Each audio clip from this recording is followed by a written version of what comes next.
Ping pong এর অর্থ কি? পিং পং এর অর্থ হলো টেবিল টেনিস।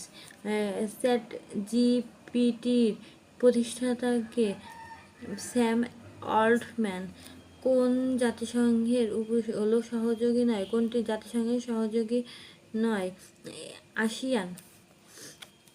নাসার উৎক্ষেপণস্থল কেপ ক্যানাভেরাল কোথায় অবস্থিত?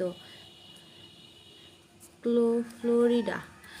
1995 সালটিকে কোন সংস্থাটির গোল্ডেন জুবিলি হিসেবে পালিত করা হয়? ইউএনও। তবে নিম্নের কোন কার্যক্রমের সাথে অ্যামনেস্টি ইন্টারন্যাশনাল যুক্ত? মানবাধিকার সংস্থা। জাতিসংঘের মানবাধিকার পরিষদ এর সদর দপ্তর জেনেভা।